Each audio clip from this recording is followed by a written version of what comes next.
একটা ট্রেনের সাথে বাসের সংঘর্ষ কুমিল্লায়, আর একটা ফেরিতে ডুবে অনেকগুলো মানুষের জীবন। আমরা কি অনুরোধ করতে পারি যে তাদের জন্য এই মহান সংসদে আমরা একটু দোয়া করব, তাদের মাগফিরাতের জন্য। আমি আজকের যে কর্মসূচি পেয়েছি সেখানে সম্পূরক কার্যসূচি বলে আরেকটা পেজ পেয়েছি।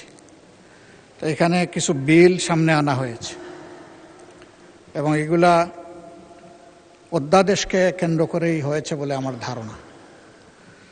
যদি তাই হয়ে থাকে তাহলে 133টা অধ্যাদেশ এটাকে যাচাই বাছাই করার জন্য একটা বিশেষ কমিটি হয়েছিল।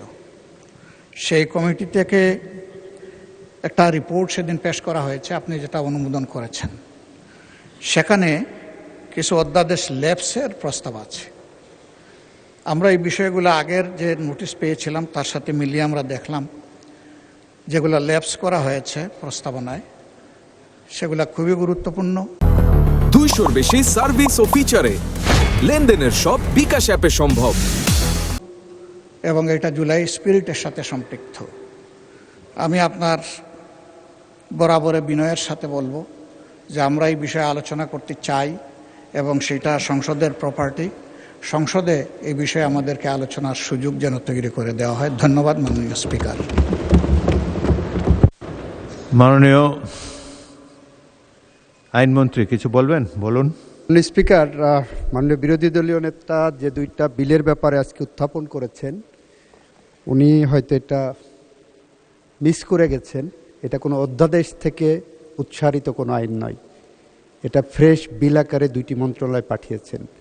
এই দুটি বিল 133টা অধ্যাদেশের অন্তর্ভুক্ত নয়, ফলে এটা ফ্রেশ বিল আকারে আসছে। আর উনি যে একটা আলোচনার কথা বলেছেন 133টা অধ্যাদেশের বিষয়ে আপনাদের সামনে যখন আসবে তখন উত্থাপন করব। ওনারা যেটা বলছেন আমরা ল্যাপস করেছি, কোনোটা হেফাজত করা হচ্ছে, আমরা পরবর্তীতে বিল আকারে অধিকতর যাচাই বাছাই করে আপনাদের সামনে সেগুলো আনব মাননীয় স্পিকার। সেটা যথাসময়ে উত্তর দেব আমরা। মাননীয় স্পিকার, আপনাকে ধন্যবাদ। ধন্যবাদ। আমরা দুটি বিল সম্পর্কে আলাপ আলোচনা বিবেচনা করব। এগুলো তো সর্বসম্মতিক্রমে যে দুটি বিল এখানে এসেছে সেটি ওই বিরোধী দল নেতাকে মাইক দেন। বিগত ঈদের সময় যেভাবেই হোক অনেকগুলো মানুষের জীবন চলে গেছে এবং এর মাঝে দুইটা ঘটনা খুবই হৃদয় বিদারক। একটা ট্রেনের সাথে বাসের সংঘর্ষ কুমিল্লায়, আর একটা ফেরিতে ডুবে অনেকগুলো মানুষের জীবন। আমরা কি অনুরোধ করতে পারি যে তাদের জন্য এই মহান সংসদে আমরা একটু দোয়া করব, তাদের মাগফিরাতের জন্য এবং তাদের আত্মীয় স্বজন তারা সহ আরও যারাই নিহত হয়েছেন তাদের জন্য আমরা দোয়া করব, তাদের আত্মীয় স্বজনের জন্য দোয়া করব। ধন্যবাদ মাননীয় স্পিকার।